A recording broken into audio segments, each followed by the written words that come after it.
आठवणींची एक गंमत असते. आपल्याला क्षणात ना वर्तमान काळातून भूतकाळात घेऊन जातात. अगदी टाईम ट्रॅव्हलसारखं, बरोबर ना?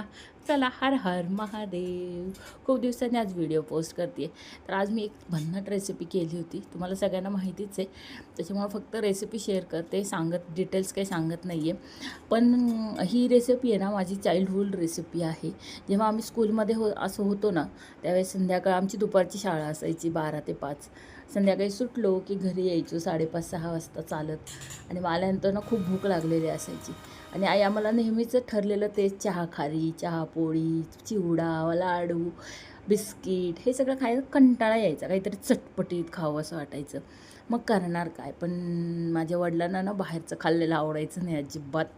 त्यांचं म्हणणं होतं की जे काही आहे ना ते घरातच करून खा, बाहेरचं खाऊ नये, असं त्यांचं मत होतं. पण काय करणार ना, त्यावेळेस ती बुद्धी नसते आपल्याला आणि आपला हट्ट वेगळाच असतो, बालहट्ट. तर आई तो हट्ट पूर्ण करायची. आणि नेमकं आहे ना त्याच वेळेस 5:45-6 वाजता आहे ना आमच्या कॉलनीमध्ये एक ना गाडा यायचा. त्या गाड्यावर ना बरे पाणीपुरी, भेळ, कच्ची दाबेली हे असे चटोर खाण्याचे पदार्थ असायचे. आणि ते बघितलं ना असं वाटायचं कधीतरी यार आपण एक दिवस तरी आपण ती गोष्ट खावी, एक दिवस तरी.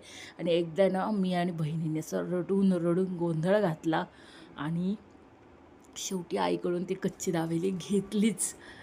आणि ती खाल्ल्यानंतर जी मनात तृप्तता झाली ना आणि आमचा चेहरा बघून आईला जे समाधान झालं ना ते आजही आठवतं. कच्ची दाबेली म्हणजे फार काही मोठा खूप असा काय म्हणतात तो असा खूप हाय ग्रेड पदार्थ नाही आहे, पण ते खाल्ल्यानंतरचं जे समाधान आहे ना ते खूप खूप खूप खूप त्या वयामध्ये खूप भारी फिलिंग्स होते ते. आणि आज मी कच्ची दाबेली घरी बनवली माझ्या मुलीच्या हट्टाने. तर ते सगळं मला रिकॉल झालं आज.